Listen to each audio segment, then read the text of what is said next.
Good afternoon, everybody, and a very warm welcome to this information session all about studying the International Baccalaureate in the UK. I'm delighted to have with us the Headmistress of Marymount School, this is Margaret Giblin, and the Director of the IB at Whitgift, Miss Emma Mitchell. So I'm going to be introducing them more fully and getting them to talk about their schools a little later in the webinar. We're also delighted to have with us Garance Oud, who is an ex-student at Marymount who studied the IB and will be able to give us a student's perspective. Thank you very much to our panellists, and it's a very warm welcome to everybody who's joining us. We've got participants from all over the world here today, and we hope it will be a useful session for you. My name is Mary Murayama from Education Advisors. We are an independent consultancy. We specialise in helping families who are looking for private schools in the UK. Many of our families are particularly interested in the IB programme. Some of them may be relocating to the UK, so they're very used to an international lifestyle and they want that continuity of curriculum. Others are students who are looking for the first time perhaps to study in the UK and are considering whether to do the IB or A-levels in sixth form.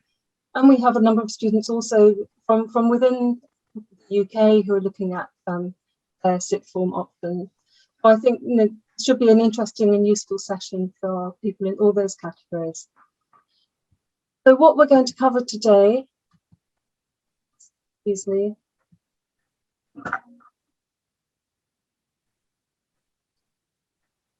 Sorry, a little hitch there.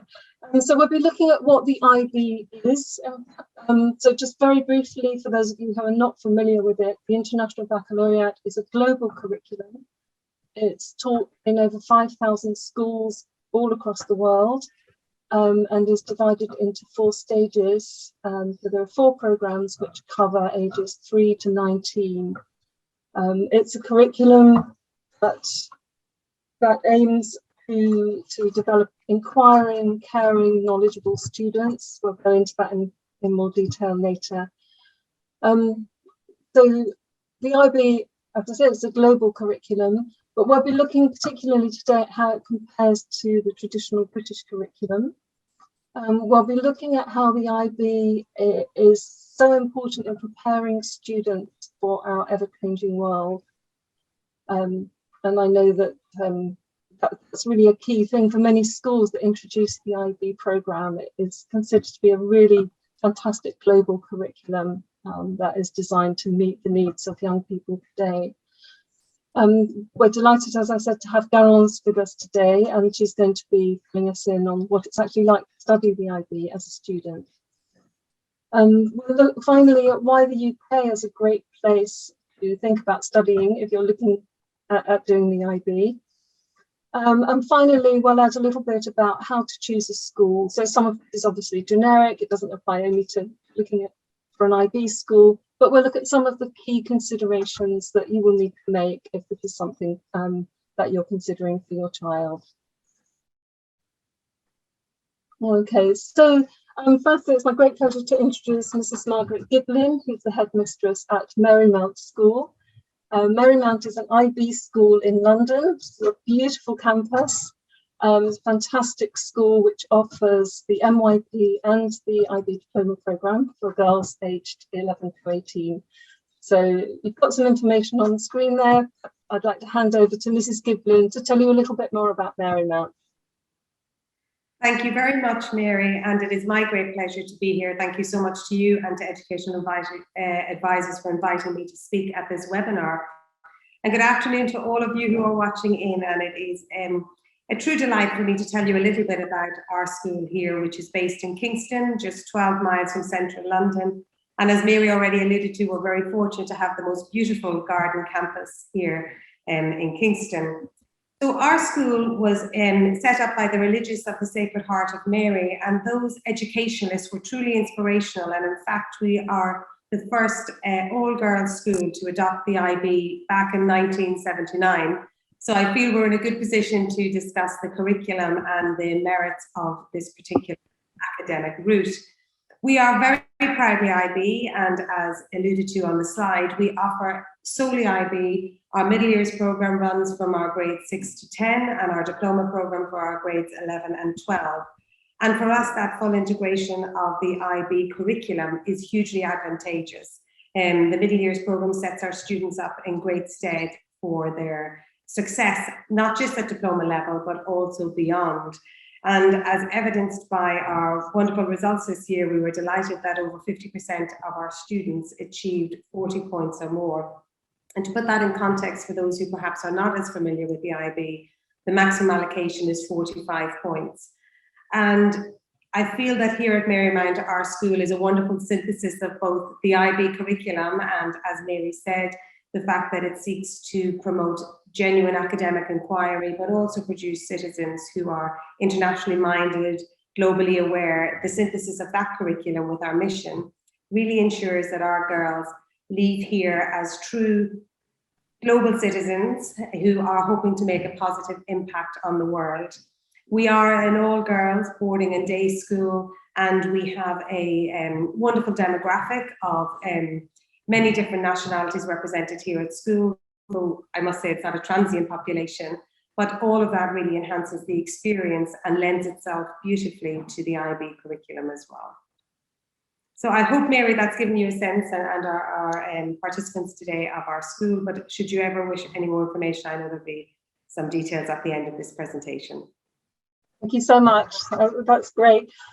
One thing I did forget to mention to our attendees, please do feel free to use the Q&A button at the bottom of your screen. We do have our consultant, Duncan, who will be answering questions as we go, and also you'll have an opportunity to pose questions to our panelists later. Okay, so now I'd like to introduce you to Miss Emma Mitchell, who's Director of the IB at Whitgift School. Whitgift is a large independent boys' day and boarding school in South London. It's a wonderful school, very well known for its superb academics, but also for its sport. Mitchell's got some pictures of sporting characters behind her. I can't quite see who they are, but perhaps she'll talk a little bit about that. It's a great pleasure to introduce Ms. Mitchell, who's going to tell you a little bit more about Whitgift. Thank you very much, Mary, and I echo Margaret's thought that it's really very kind of you to have invited me here to have a chat with everyone this afternoon. As has been said, Whitgift is all boys. It's in Croydon, South London, a 25-minute train into central London every sort of 15 minutes. We do, I think, at Whitgift have a very special blend of the academic and the co-curricular. I will mention who I'm sat in front to. I've got Callum Hudson-Odoi of football fame, Elliot Daly of rugby fame, and I'm sat directly opposite Jo Chung, who won us our first Olympic gold medal for the modern pentathlon this year. So it is wonderful to be able to celebrate all of that. But I'm also really celebrating this year two things about our IB Diploma programme. Whitgift is dual curriculum. We have both A-levels and the IB. And part of my role in coming in to lead the IB here last year was seeking to grow the proportion of students that took the diploma rather than A-levels. I'm really pleased that a quarter of our cohort in the lower sixth are now choosing the IB. For reasons I'll talk about later, I think our families are starting to realise that far from being riskier doing more subjects, it's actually more risk-free in many ways. And I'm also celebrating our tremendous results from last year. I know there might be question marks about the results achieved in UK schools this year, and I'm sure Margaret has a story very similar to this. We had a wonderful cohort with record-breaking January mock results for the school and record-breaking core points. So it's a real pleasure and a privilege to have led that cohort, to see our average this year at 41.6. And actually half of our students achieved 42 points plus this year. In previous years, though, we have seen about 40 points average. So we're very hopeful that we'll be able to continue both this excellent with the growth of the IB Diploma. We're about 10% boarding, and about half of our boarders are from overseas. Most of our students come from the Surrey and London communities. And we have peacocks, a maze, and wonderful flamingos as well. If that ticks anyone's boxes and they'd like to visit, please do pop in. Lovely. Thank you very much, Mr. Mitchell. We're also very, very happy to have with us a student who has studied, not a student now, but Garon has studied the IB Diploma programme at Marymount, graduated in 2017. You'll see she went on to Leiden University to study liberal arts and sciences, and the University of Westminster to do a graduate diploma in law. But it's a real pleasure to have you here, Garance. There's nothing like hearing about the real experience that a student has had with any particular programme. We always try to get our prospective students to be able to speak to students, so this is a wonderful opportunity. So please do pose questions to Garance later on, and we'll be coming back to her, and I will be asking her some questions about her experience. So thanks very much, Garance. Okay, so to start off with a brief overview of the IB curriculum. So as I mentioned before, it is divided into 4 stages. The primary years programme is designed for children aged 3 to 12. Middle years programme from 11 to 16. And then from 16 plus, there is the IB Diploma programme, which is offered by a huge number of schools. In the UK by 77 schools, I believe now, 74 of which are private schools.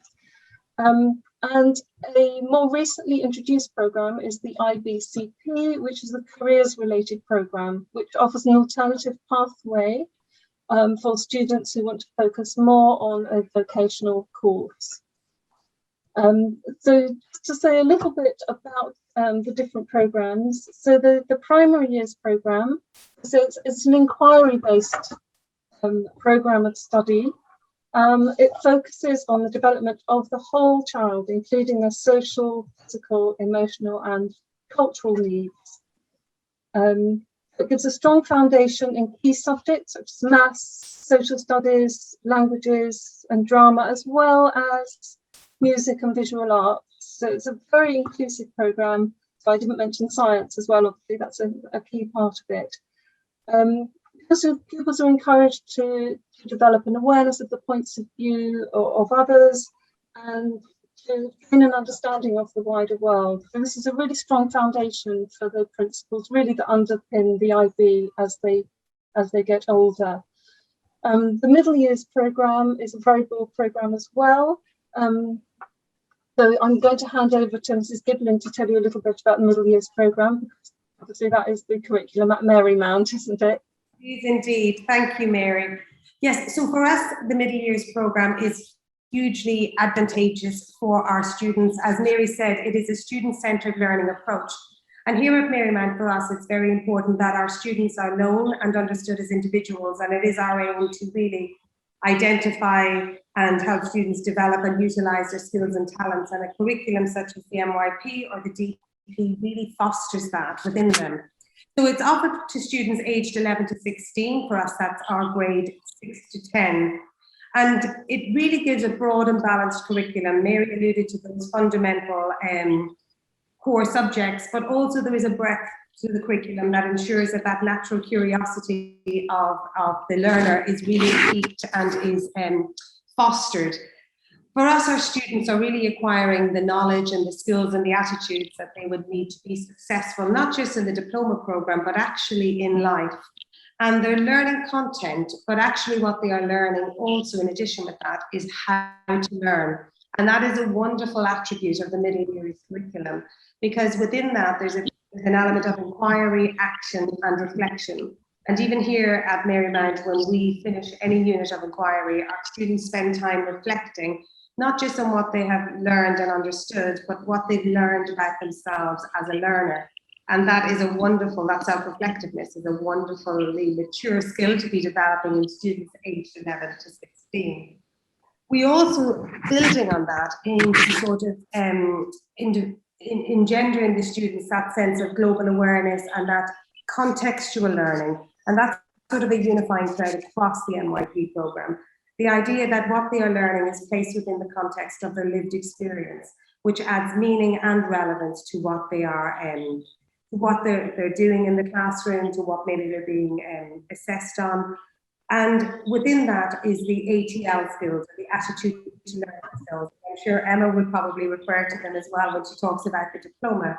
But these skills of thinking, research, communication, the social collaboration and the self-management skills are weaved throughout the curriculum. So from aged 11, the students are developing and acquiring those skills, which is really, really valuable for them, not just for their diploma, but also should they go on to tertiary education or even in the workplace. I'd like to also maybe take a moment to highlight one other aspect of the middle years programme, which is called service in action. And throughout the diploma and the IB, this idea of service and giving back is a common thread.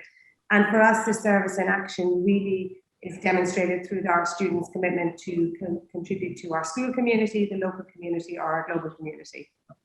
Recently, we had a little environmental campaign from some middle year students to get rid of paper cups, but to use reusable cups so that people weren't throwing, even though they were recyclable, cups away. And that sort of initiative was really fostered.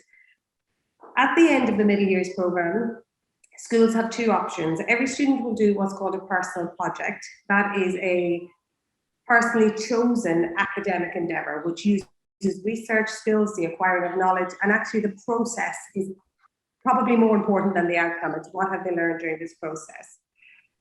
Also, you have the option of an external e-assessment that can be taken at grade 10 or the equivalent of year 11 in the national curriculum system. And that really enables students to earn a formal internationally recognised certificate. Now, schools do have flexibility within that. We don't do the e-assessment, we rather do the personal project and our own internal assessments. So in essence, I hope that gives you a flavour of the middle years programme. It is the most wonderful curriculum for fostering natural curiosity and those skills that promote lifelong learning. So I hope that gives you an idea of what it's about. Lovely, thank you very much, Mrs. Giblin. I'd like to hand over to Ms. Mitchell now to perhaps tell us a little bit more about the diploma programme. Absolutely, and there'll be a lot of resonance with what Margaret's been telling us so far. The headlines are that the IB Diploma programme requires students to study 6 subjects: a first language or literature, a language acquisition subject, which can be classical or a foreign language. It can even be a beginner's language if you didn't get on so well with your MYP or GCSE language, a science, a humanities subject, which the IB refers to as individuals and societies, mathematics, and then either a creative art or a second subject for one of the groups that we've just been through. This means that the IB Diploma provides the absolute perfect balance of breadth and depth. You can take 2 subjects from the same area. For example, someone aspiring to be a doctor could take biology and chemistry. But you also get that full spread of skills from the other areas that you're studying. In addition to this, you'll study a course in theory of knowledge. What better way is there to prepare for an uncertain future than being able to interrogate the information you receive, how you receive it, and knowing how to assess the quality of the knowledge that you might go on to produce during your diploma and beyond. And all students will also embark on an extended essay, a project written involving independent research, which is responded to in a disciplinary style. My subject is physics, and in physics, students do investigations with hands-on practical data. The great thing about the IB Diploma is that it provides students with a route through to universities right here in the UK, where I'm seated, but all over the world as well. And that's something that I think the UK universities have really woken up to in the most recent sort of 10 years or so. So there's absolutely no deficit from that perspective, only good things actually, for reasons that I might go on to later on. And the IB Diploma programme is assessed with both coursework and exams. Even mathematics has coursework, not just exams at the end. As Margaret said, the IB recognises that there's a value to being taught and to learning in different ways. And teachers who teach diploma programme subjects at Whitgift and everywhere in the world are required by the International Baccalaureate to do professional development, to prepare them for the additional requirements that will be needed in their teaching. that's something that students will really benefit from, I think, that relationship, that rapport that they get with their diploma teachers. In addition to the theory of knowledge and the extended essay, the other aspect of the core is a creativity, activity, service portfolio. Students do exactly those three things. They be creative, they do exercise, they give back to the local community, and they do a CAS project as well. It's often the highlight of a student's IB diploma experience, even if it sounds a bit admin heavy when they get going. And I'm just so proud to be able to offer this international, global curriculum right here in Croydon, as I'm sure every single IB coordinator and head teacher is, about offering it to their own local community. I think that's everything, Mary, but do let me know if I've missed anything there. Thank you so much. Yeah, I know we'll be talking more about the comparison between the traditional British curriculum and the IB a little later, but it was brilliant. Thank you very much.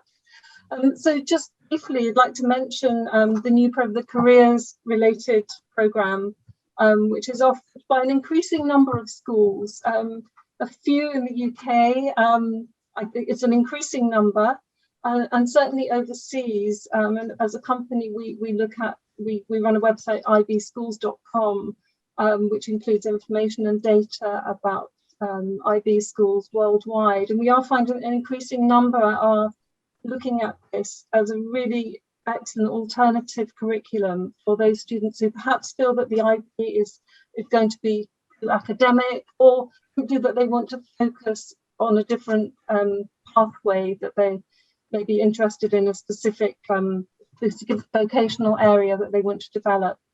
And the IB Seeker is a really exciting new programme, so we're very interested in seeing how that develops in the UK, and we hope that more schools will be offering it. We'll be able to provide you more information about that afterwards if it's something that you're interested in.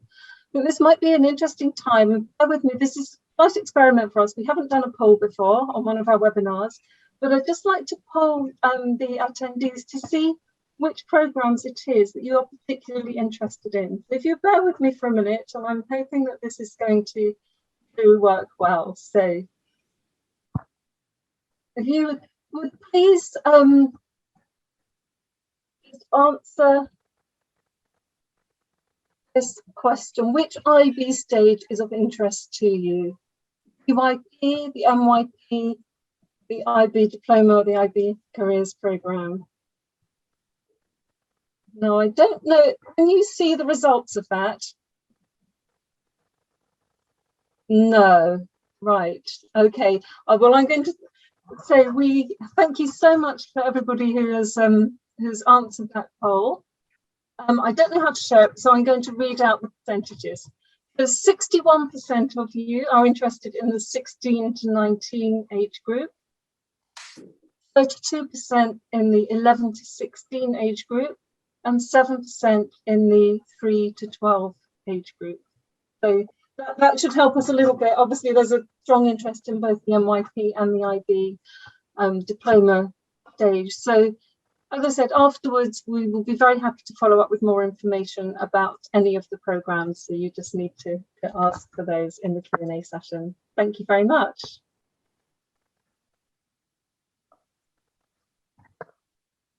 Okay, I hope we're back to the main screen. Yeah, okay, excellent. So just really to summarise what Mrs. Giblin and Ms. Mitchell have told us about the IB. So it's a very learner-centred programme. You know, I think it comes out time and time again, the importance of learning skills, becoming lifelong learners, being reflective, and really sort of taking charge of their own learning in a broad variety of contexts. So it's not simply the academics, which is really, really important with the IB. The global context as well. Not only in preparing students who have a real understanding of the world around them, but also, Ms. Mitchell mentioned, the professional development available to IB teachers. The fact that this is a global curriculum, a huge amount of research. I know Ms. Mitchell herself has been involved in training physics teachers within the IB.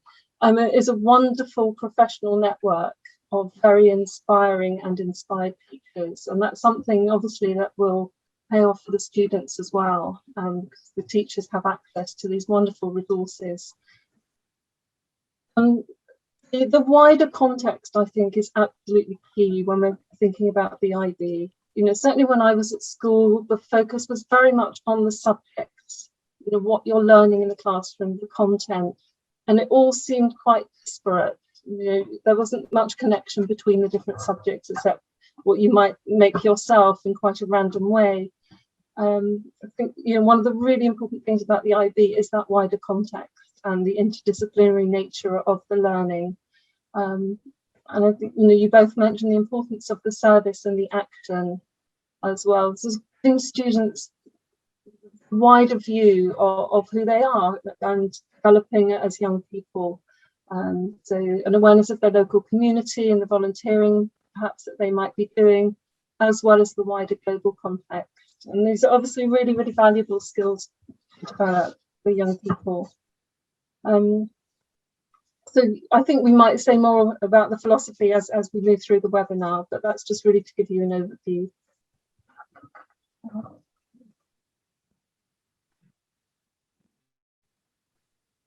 Okay. I'm going to hand back to Miss Mitchell now to talk a little bit about how the IB Diploma compares to A-levels. This is something we're always asked by students who are considering their sixth form options, and many are quite unsure about how to make the choice. Obviously, Whitgift offers both curriculum to its sixth formers, so I'm sure this is something that you are constantly being asked and something your students will always be asking themselves. So I'm going to hand over to Ms Mitchell again and go through the considerations that students need to make. Yeah, thank you. It is indeed what I spend most of my academic year talking to parents about. And funnily enough, I've been doing a doctorate in education over the last 4 years, and my concluding project was one that sought to uncover the process by which students make this choice. So it is something that's very close to my heart, particularly with Whitgift so determined to absolutely secure the future of the IB Diploma here, which it very much is now. The way in which we approach it at Whitgift is that we encourage people to think first about the subjects that they'd like to study. Ultimately, that has to be the #1 priority. And so at a school like Whitgift that is dual curriculum post-16, do look to just make sure that what you want is offered in the curriculum that you're most interested in or the ones that you're considering. For example, a school may offer Latin in one but not the other, sports science in one but not the other. And if those are really important to you, then that should ultimately, I think, be the #1 driver. But then we come to the aspects, once those subjects are locked in, they get a little bit more interesting and nuanced. And this is the framework that we propose here. So flexibility. The IB is wonderfully flexible in its diploma programme. We're a month into term with the lower sixth, and I'm still talking to students about whether they ought to be doing biology or environmental systems and societies, whether they ought to be doing philosophy or geography as their humanities subject. And on top of that, I'm talking to our upper sixth students, many of whom have been doing 4 or even 5 higher levels up until this point out of the 6, about which ones they might choose and prioritise for their exams in May.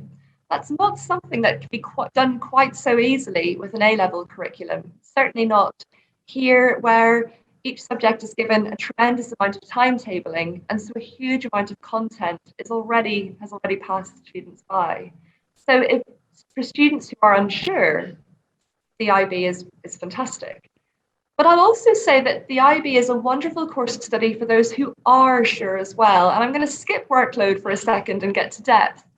There's a big misconception among our families, certainly, that perhaps doing the IB must either be overwhelmingly complex, 6 subjects, not 3 or 4, or that there must be a great sacrifice in the depth that you go into in those higher level subjects.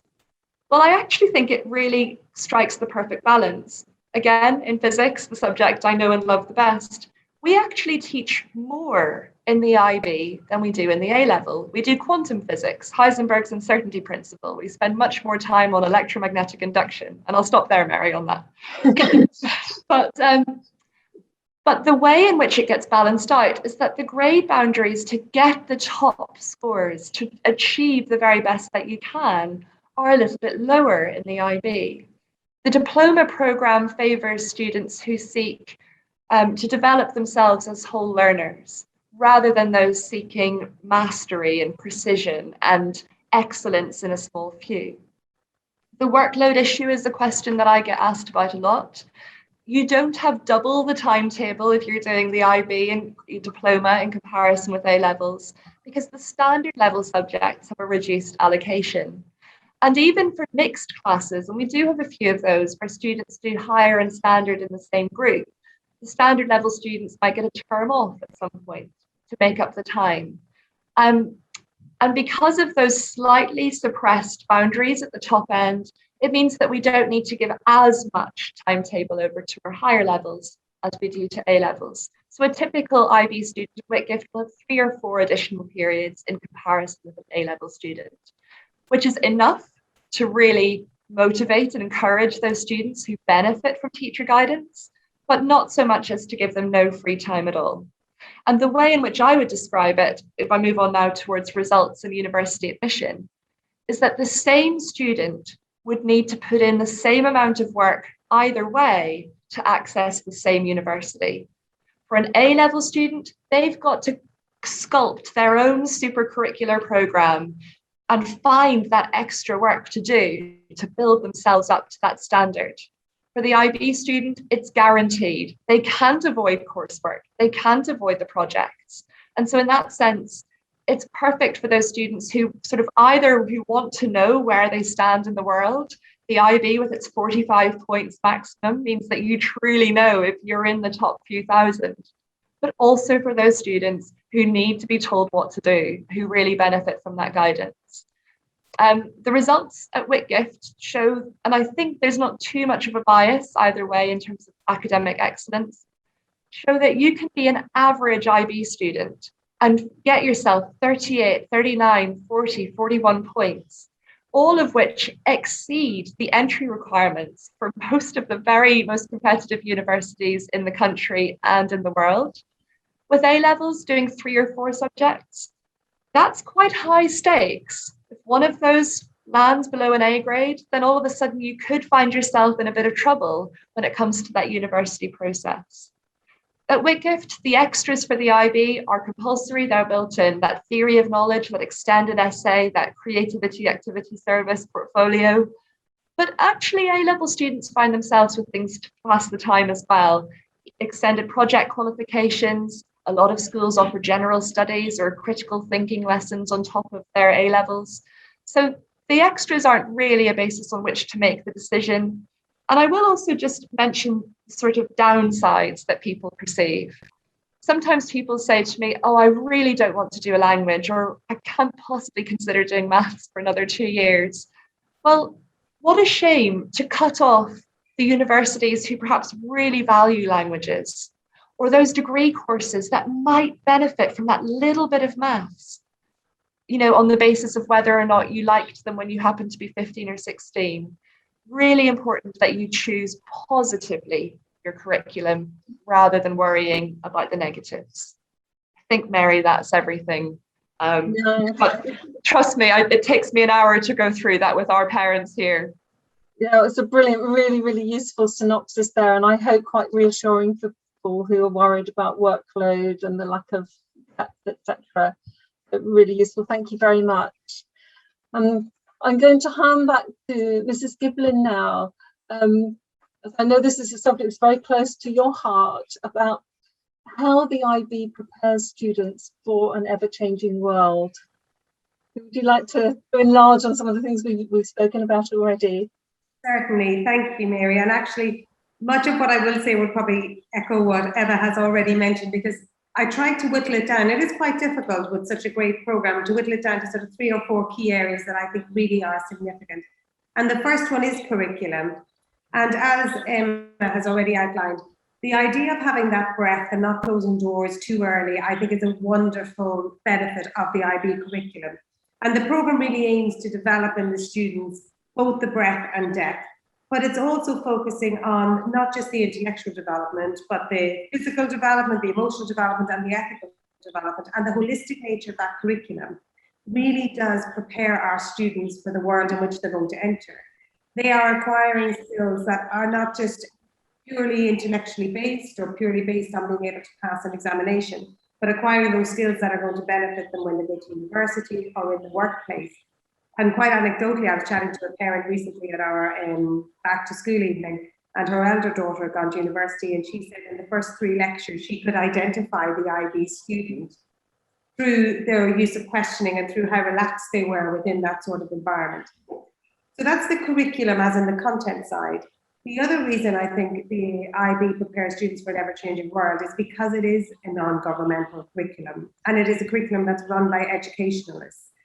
So when the curriculum is being reviewed, it's being reviewed by teachers who teach the curriculum, and therefore it is an agile, adaptive, responsive curriculum that is meeting the needs of the students where they are at, and perhaps not subject to maybe some external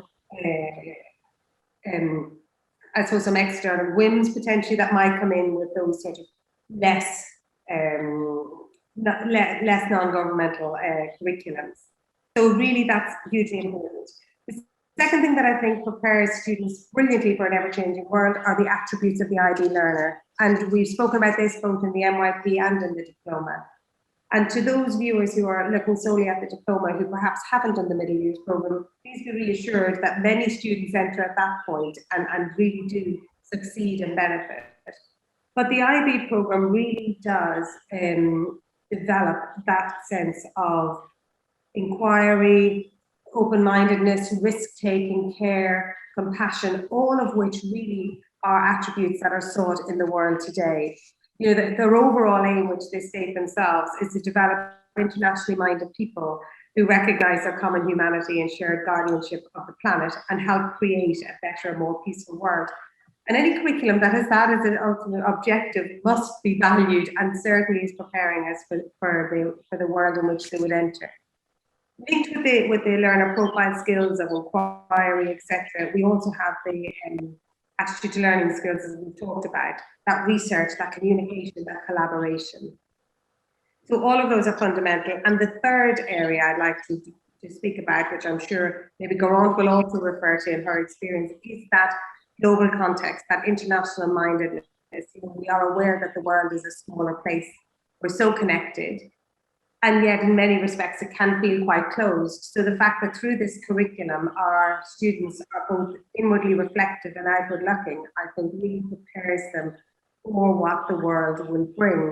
And, you know, we here at Marymount are an international school, but I think that certainly may well be an adjective to describe the nationalities of our students. But actually, the international mindedness of the International Baccalaureate is a verb.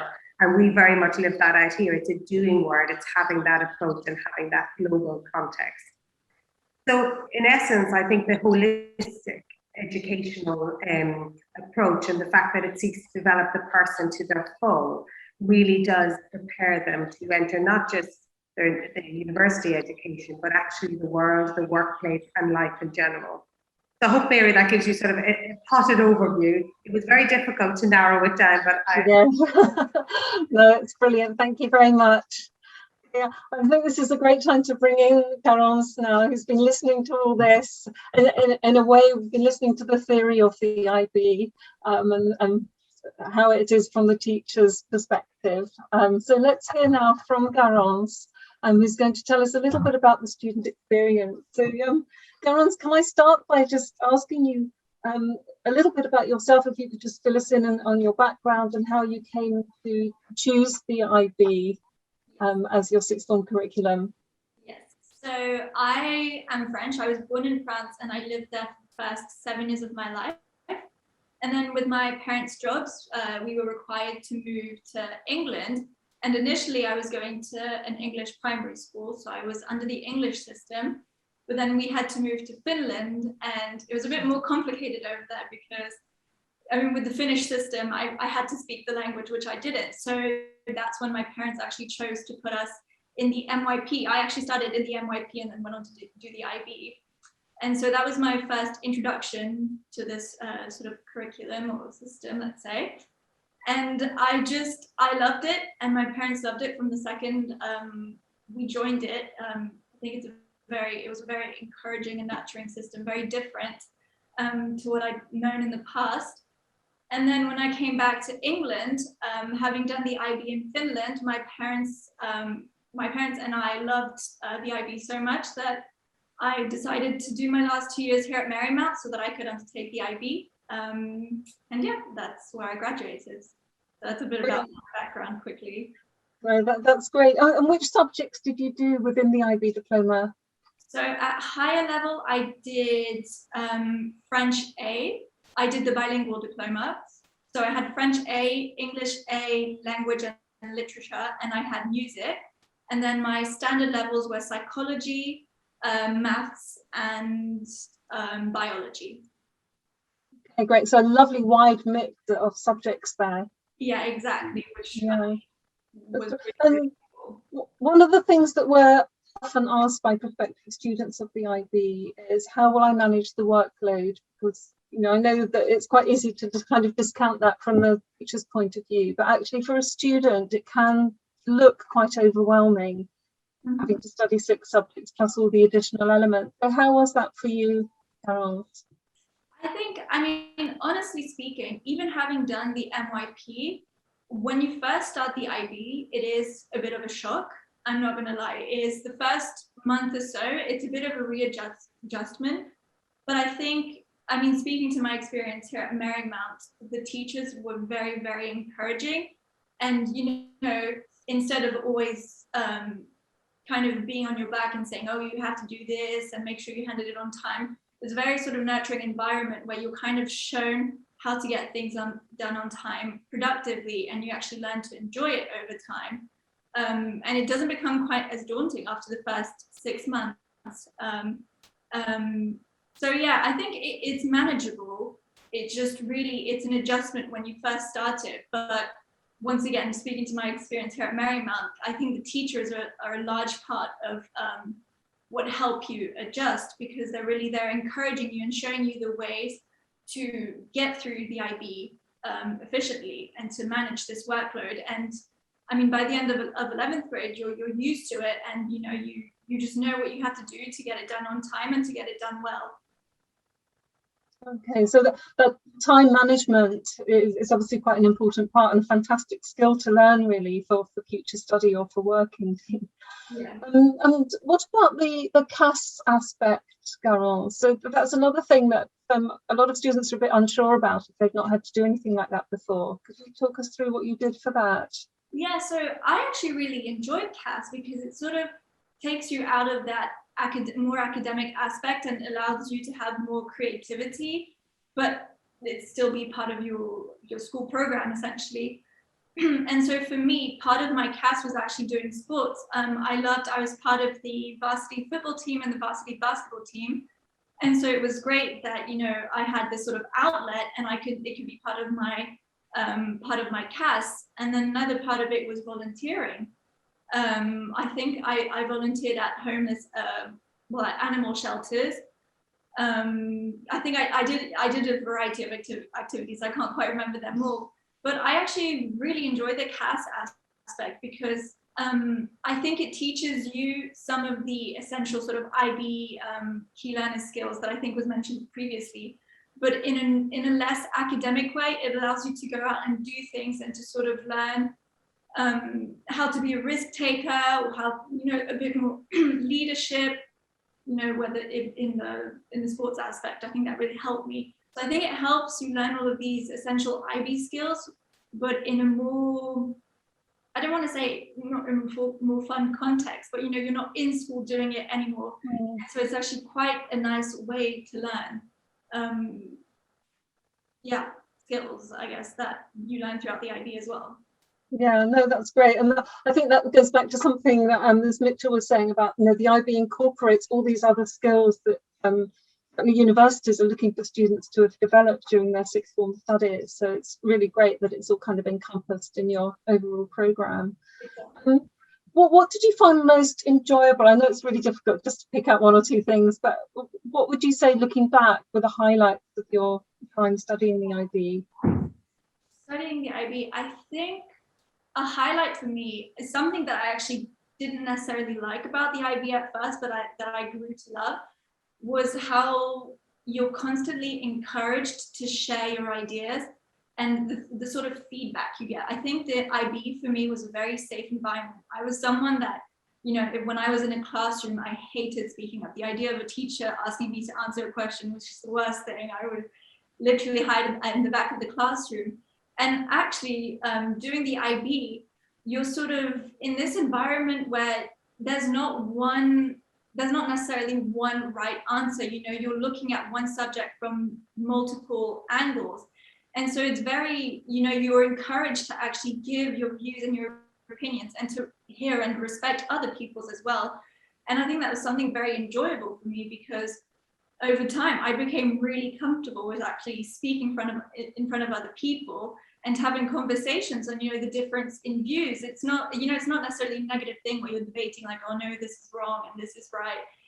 It's more like, okay, I appreciate that this is your point of view, here's mine. And this sort of idea of collaborating with your peers, with teachers as well, which I really, really enjoyed, even though it was a bit daunting at first. In the end, you know, it's very like almost judgment free. So you can express yourself and your ideas, and they're always well received, you know. And that's something that I really, really appreciated about the IB. And I think also generally just the international environment, you know, it's nice to be having come into Marymount and in the IB. I wasn't the only new girl coming from a different country who wasn't English, you know, everyone's from a different background. So you all, even though you don't have the same, you know, well, you don't come from the same countries, or you haven't been exposed to the same cultures, you have this understanding that you've experienced a variety of different things in your lives. And so there's this appreciation, and you sort of feel understood by everyone around you. And I think that's a lovely environment to have, you know. It's not like, oh, you're just that one person in the class who didn't do the rest of her studies in England, or, you know, who's not from England. It's literally everyone has a different background, and you bond over that. And I think that is just, it was really amazing part of the IB, that you can bond over these differences actually, and it's what brings you closer, and you learn to appreciate as well other people's differences. Yeah, brilliant. Thank you very much for sharing that. Is there finally any advice you would give for a student sort of weighing up what to do for their sixth form?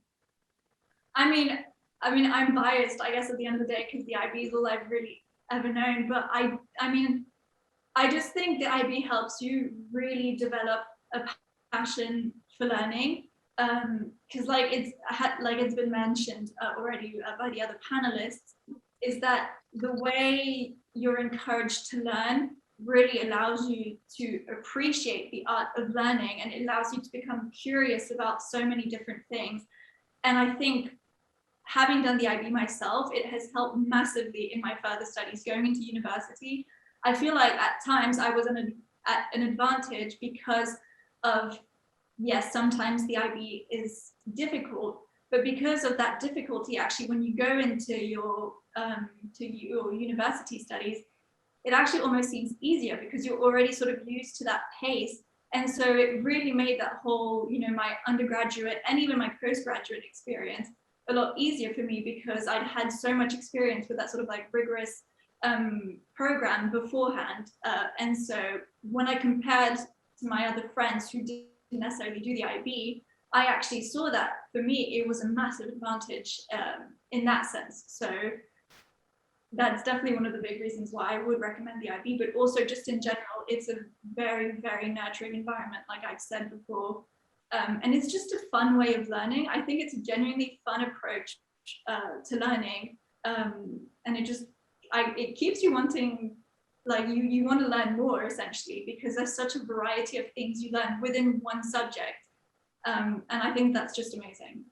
So I mean, I definitely would recommend the IB. Brilliant. Thank you so much, Garance. That was very inspiring, and I'm sure will be really useful to students who are thinking of doing the IB.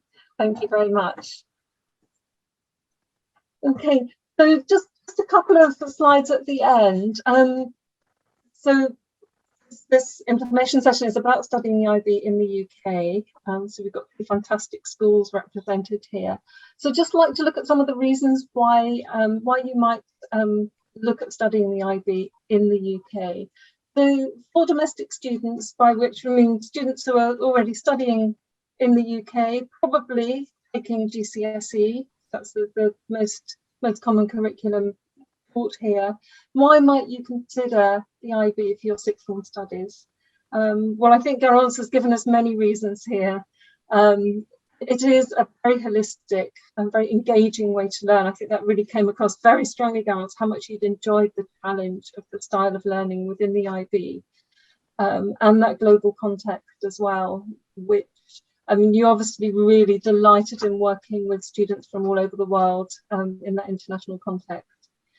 You know, and that is a fantastic opportunity for students to develop those connections. It has to be such a key thing now for our world and for the future of our young people, to be able to communicate easily with people from all over the world. It's just so absolutely essential that we develop those skills in our young people. And you know, really interesting to hear what you said, Garance, about when you were at university and you could almost sort of pick out the students who'd done the IB. Universities, as they get to know what it involves and see the quality of students that come through, are very keen on the IB. You know, admissions staff really like to see the IB on a student CV, and they like to see that you've had that experience and have developed all those skills that we've been talking about today, and that attitude towards learning and the love of learning. I think that comes through very strongly from what you were saying, Garance. You know, you really learn to enjoy learning. So certainly for university applications, really positive to do the IB. For international students, so obviously the IB is a global curriculum. It's offered by thousands of schools across the world. So why would you come to the UK to study? One of the things as a company that we do is look at results. We know that parents, particularly parents investing in private education, are of course interested in the results of schools that they're going to send their children to. In 2020, 30 of the global top 100 schools for the IB Diploma were actually UK schools. So the quality of teaching for the IB is extremely high in the UK. A lot of the schools here tend to be academically selective. They will provide a very stimulating environment for you to study the IB in an international context. Some of the UK has some of the best IB boarding schools, got two of them represented here today, but really with a truly international cohort. So you can come here to the UK to do the IB in a boarding school and have the benefit of both the quality of the UK school with a wonderful international cohort of students. So really stimulating environment there. And you will get very good advice about applying not only to UK universities, but to global universities. So a lot of students will come here to do the IB Diploma and then maybe go to university overseas. And the IB is obviously a fantastic curriculum to prepare you for that.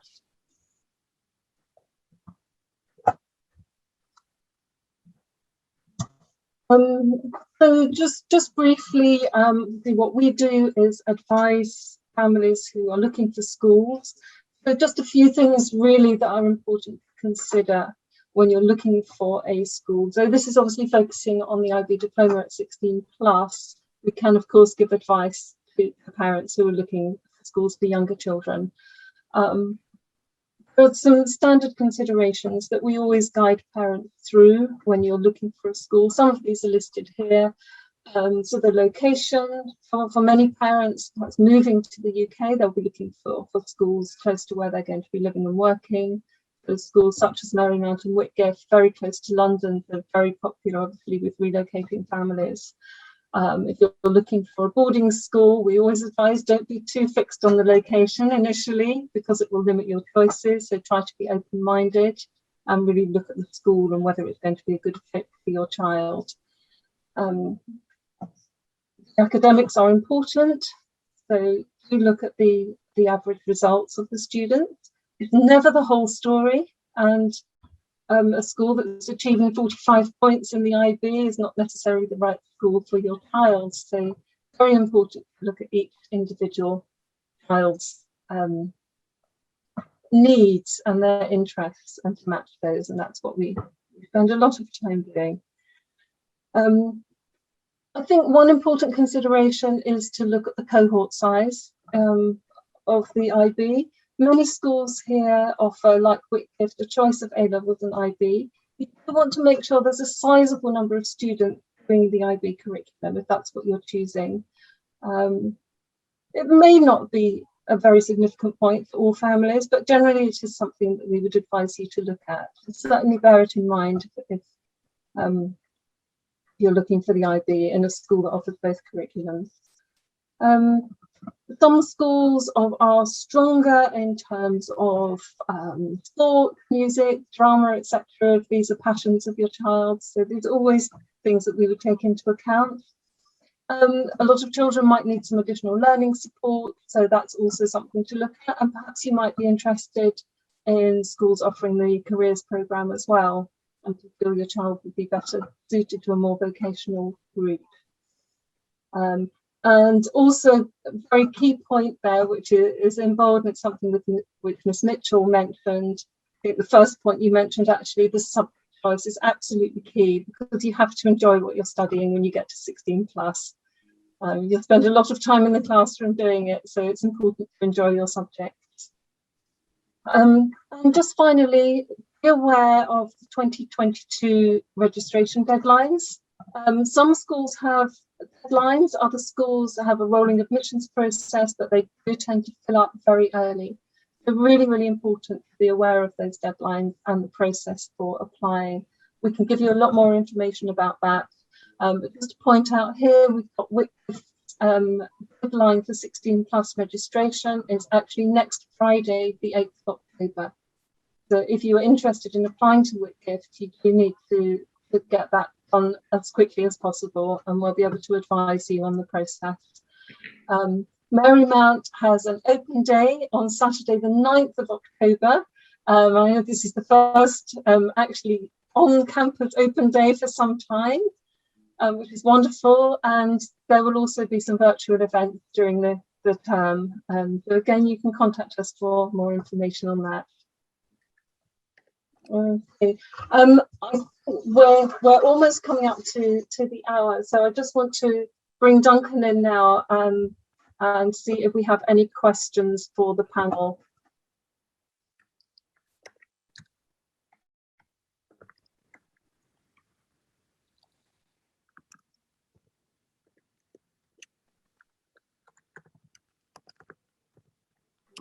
Okay, Duncan, thank you. I think we've got a few questions, perhaps if you could. Yeah, we have. Yes, we have. Thank you for that, everyone. So I realise we're running out of time. So if anyone has further questions, they can send those to us at info@education advisors, and we'll get the right people to answer them. But just for now, it's a question for Mrs. Giblin, potentially for Ms. Mitchell as well. How easy is it to join the diploma if you've not done the MYP beforehand, if you've done the British curriculum beforehand? How can students cope with joining the IBDP? Thank you, Duncan. I think that's a really personal question. And as I said previously, for us, we certainly feel that in our school, because we are a home diploma school, that the MYP is a wonderful transition and preparation and foundation for the diploma.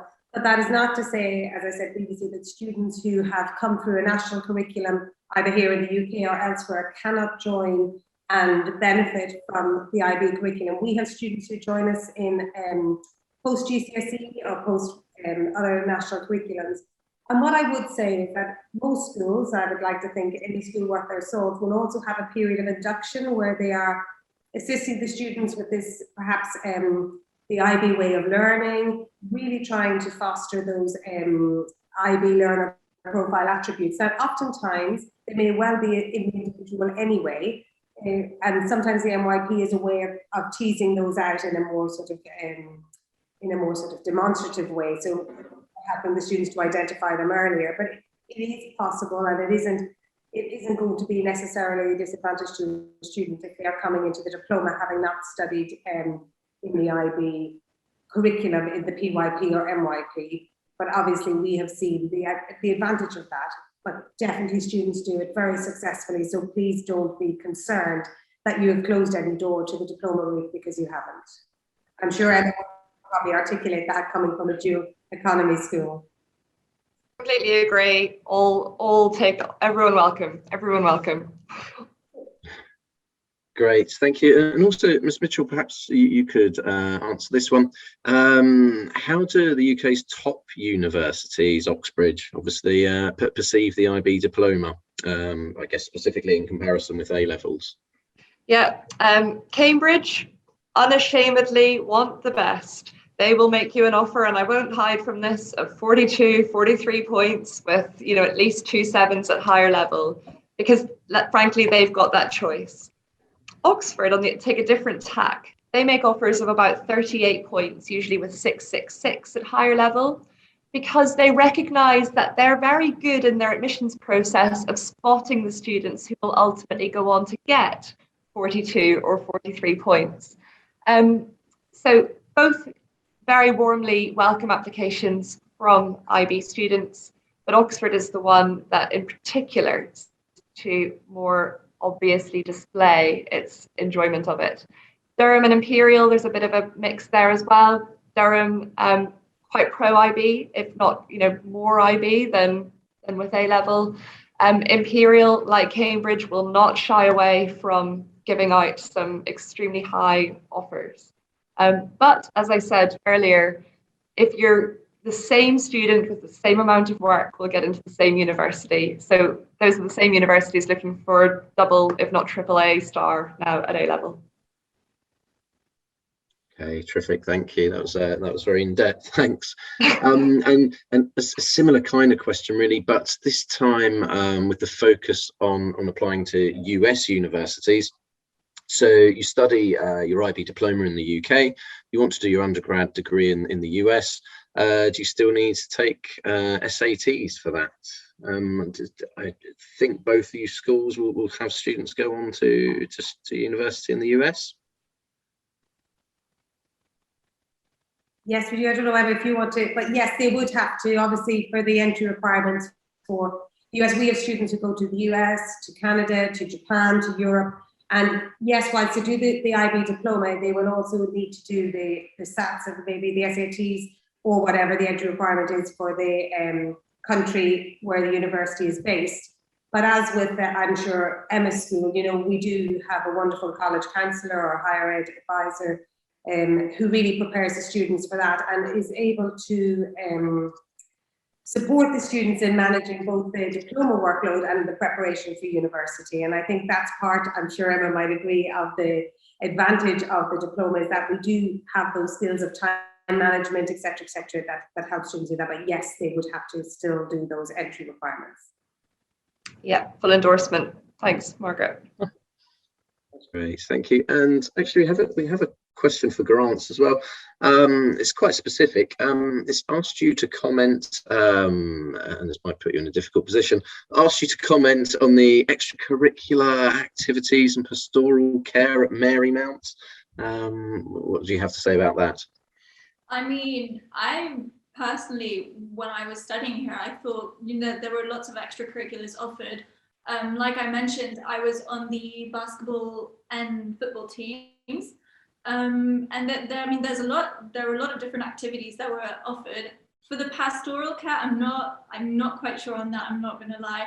I'm less familiar with that. But speaking to the extracurricular activities, I think first of all, you have quite a wide range different activities that you can pick from, but it's also, I think they also pay close attention to helping you maintain a balance between taking part in these extracurricular activities and still, you know, getting through the IB and making sure, you know, that you're not focusing too much on participating in after school clubs, but also actually succeeding well in the IB. But yeah, no, just, I mean, for me, I thought the extracurricular activities here were great, and everyone had something to do. I think there was something for everyone. And I know a lot of other students, a lot of my peers and classmates also definitely took the opportunity to take part in these extracurricular activities. Duncan, may I just come in a little bit on the pastoral care just to give it a flavour, if that's okay? Please. Certainly, thank you, Garance. That was a wonderful endorsement. You're right, a wonderful, wide and varied extracurricular activity. For us, pastoral care is of paramount importance. You know, we truly believe that happy girls are going to be successful. So we have a very clear and strong pastoral care system. We have a deputy head pastoral, we have heads of year, and we have advisors. Our advisors might be equivalent to tutors in other educational systems.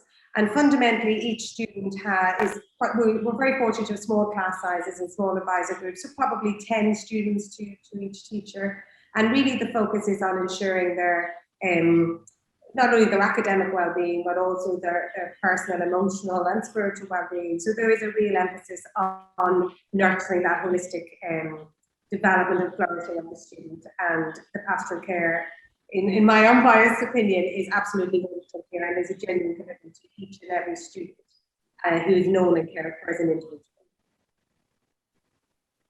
Wonderful, thank you for that summary. Right, I do appreciate we're running a little bit over. Mary, can we have one last question? Okay? Yes, I think so. Just in case we were suddenly to get cut off at the end of the webinar, let me take the opportunity and to thank you very much, Mrs. Giblin, Ms. Mitchell and Garance, for taking part today. I'm just aware we could all suddenly just go off screen, but yes, please, Duncan, if you'd like to raise the last question. Okay, right. It's what is the IB like for students with dyslexia and or dyscalculia? Ms. Mitchell, maybe? Yeah, at the IB, just as all schools in the UK have an inclusion policy, and it's absolutely possible to apply for access arrangements in the exact same way that you would for any other examination or qualification in schools, to ensure as level as possible a playing field. And at Whitgift, we have a learning support department as well, who are trained to support students on a one-to-one basis. Students can either book in for sessions with that learning support team or just pop along whenever they might need help with either organisation, with the academic side of any disabilities that they might have.